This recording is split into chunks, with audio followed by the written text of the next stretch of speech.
his career as a minister, leaving New York City and moving into an assisted living facility where he was 20 years younger than most of the residents.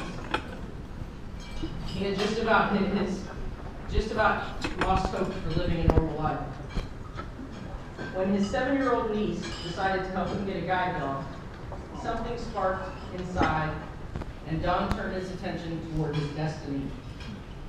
Don and his guide Ralphie make quite a team. They've moved into a new apartment. It's not part of an assisted living facility. They've had many adventures, such as traveling to New York City, navigating airplanes, subways, and cabs. Great job, Don. Don is a fine example of someone who wants to pay it forward. As you listen to his story, let it remind you of the difference you are making in not only the life of Don, but in the lives of hundreds of Southeastern Guide Dog graduates. Ladies and gentlemen, Don Olinger and Ralphie.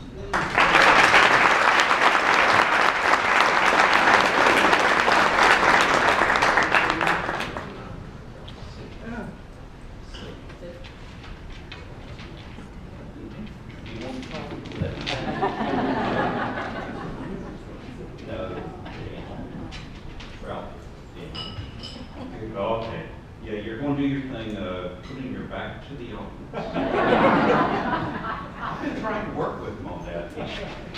He doesn't do it. The other good news that I have for you all is Ralphie has appointed himself my timekeeper. You have a minister standing up here. And a captain of audience. You might get scared. Ralphie has decided that if I go much beyond 15 or 20 minutes, that's enough. He will generally let out a very loud moan. If that doesn't work, at about 25 minutes, Ralphie gets up, takes his leave, and heads for the nearest. It's great to be with you all today and to be a part of all of this.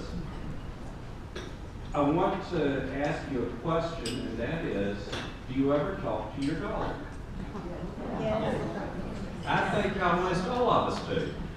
And so you wouldn't be that surprised to find out that after I'd been asked to come and speak today, I turned to Ralphie and said, "What do you think I ought to talk about?" The surprise came when a voice inside my head said, "Why don't you talk about what it's like to be given a blind person?" Now, I noticed that Ralphie had been working on his telepathy.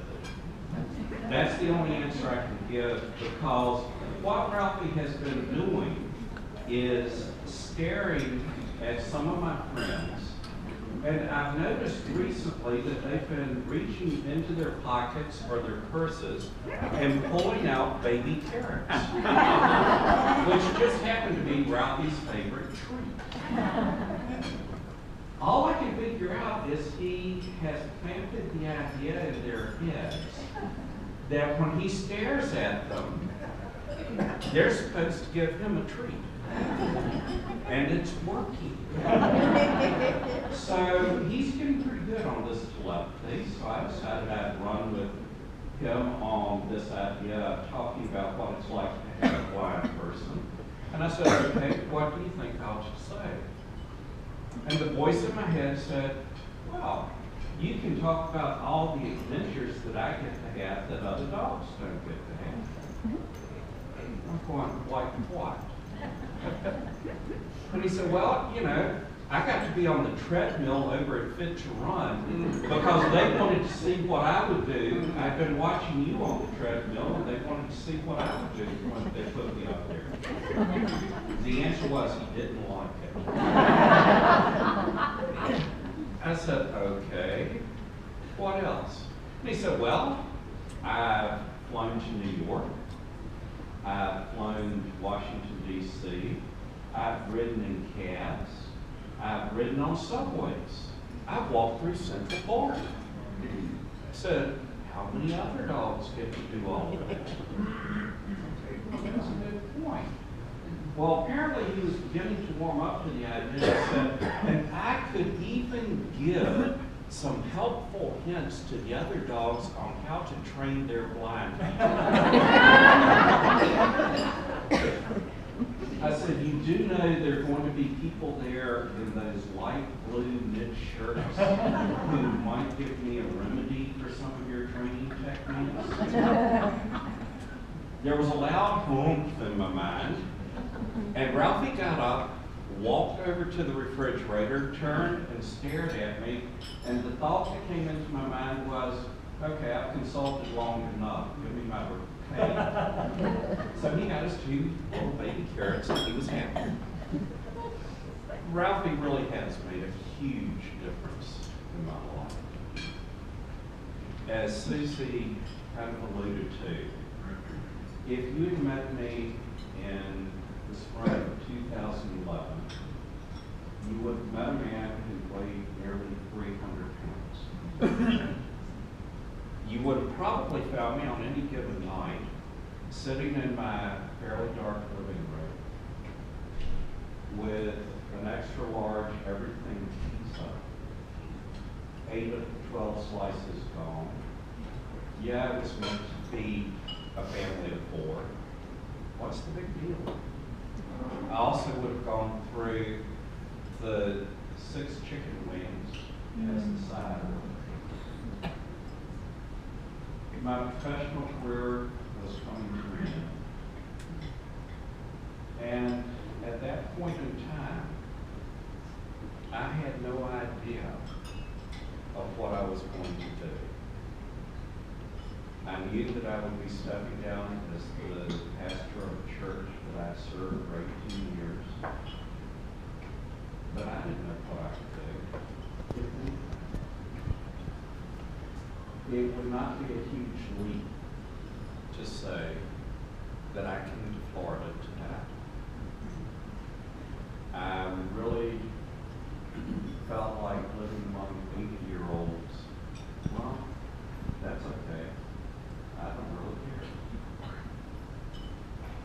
And then I got this phone call. It was from my cousin. And he told me about how his daughter, Skylar, who we refer to as my niece, how Skylar had been checking out books from the library. And the books were about dogs and guide dogs. And that night she had come to him and said, Daddy, can you help me look up guide dog schools on the internet? And he put down his work and he looked at her and he said, Skylar, what is this interest in guide dog schools? And she looked at him with the innocence of a 7-year-old and said, I'm going to help Uncle Don get a guide dog.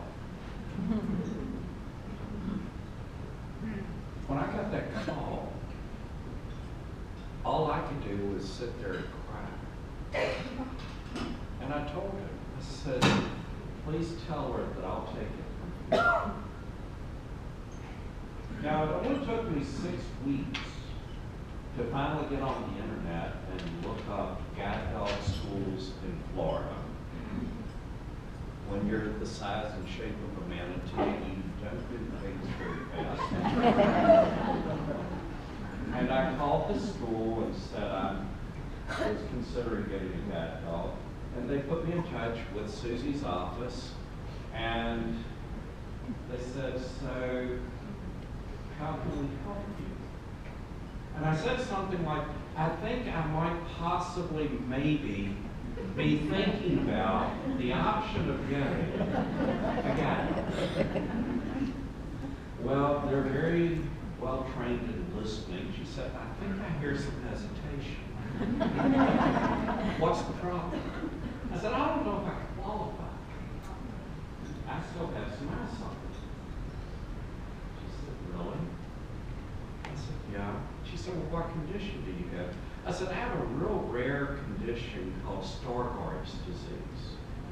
And she piped up and said, oh, our director of admissions has that disease, and she just got her guide dog back this spring. And I'm going, really? She said, would you like to talk to her? Now, let me tell you all, with 3 of us in this room who we know of who have Stargardt's disease, you might have a large gathering of us. The doctor who diagnosed me told me I had a better chance of winning the lottery twice in 1 year than of having Stargardt's disease. Susie and I have been working on trying to figure out if we can go back and make our choice again.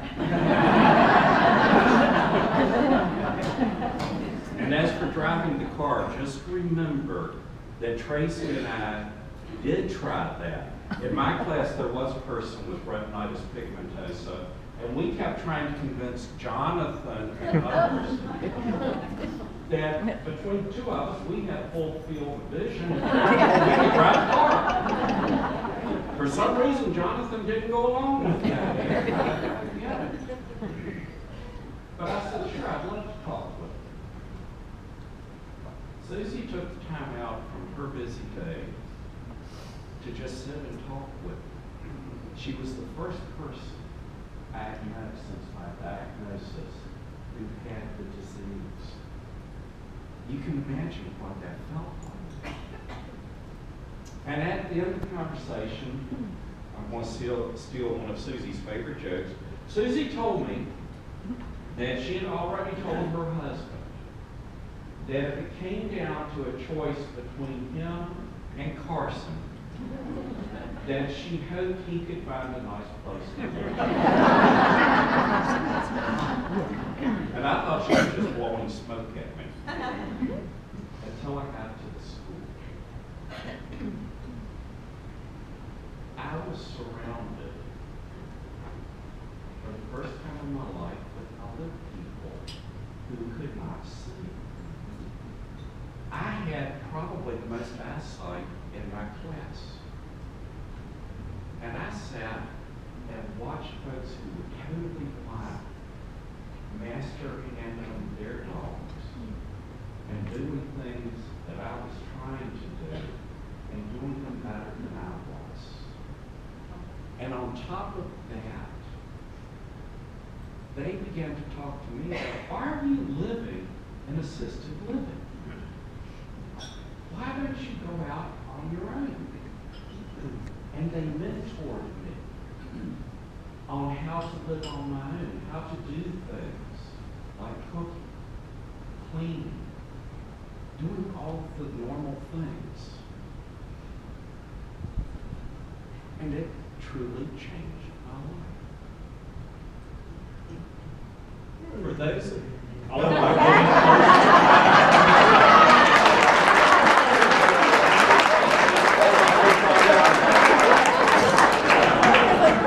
thought I was joking. Oh, you're ready to go already, huh?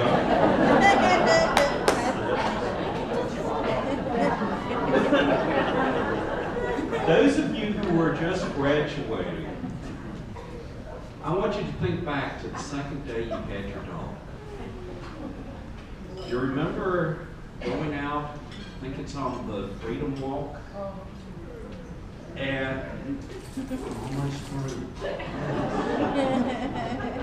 And the fear that was running through you, you just knew that somehow, some way, you were either going to break all that good training that the trainers had done, and they were going to kick you out for destroying your dog, or they were going to realize this person has no hope. Let's get them out of here. Yeah. The dog was walking beside me, and very quietly, my trainer, Alice, said, Don, lift up your head and look around. For the first time in over 15 years, my world became more than the patch of ground right in front of me. didn't have to be watching for holes and obstacles. I had this marvelous creature beside me who was going to keep me safe.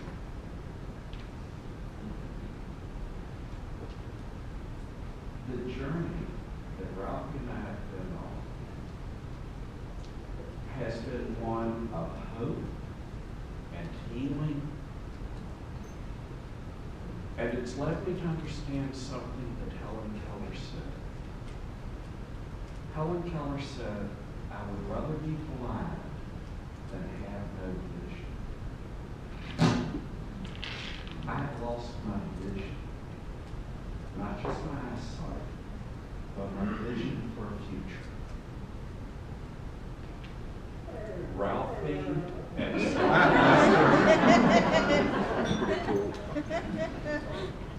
offered me a vision to move forward, to have a normal life. Now, I will say that Ralphie is not a perfect guide dog, but he's perfect for me. We're two goofballs wandering down the road having a marvelous adventure. As those of you who've been around Ralphie some today know, the idea of telling people, no, you can't pet my guide dog, goes out the window with Ralphie. Because before I can say no, he's over there nuzzling their hands saying, don't listen to that guy. He gives me hope.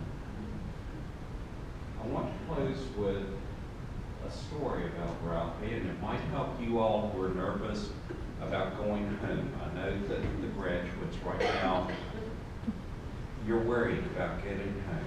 You're excited after 26 days, but you're also worried. I've got good news and bad news for you. First of all, the bad news.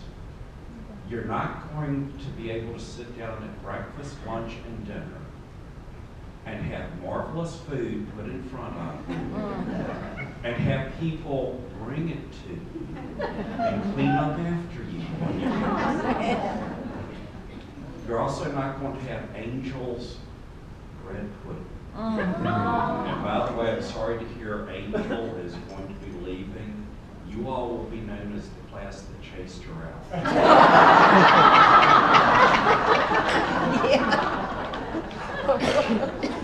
Probably right.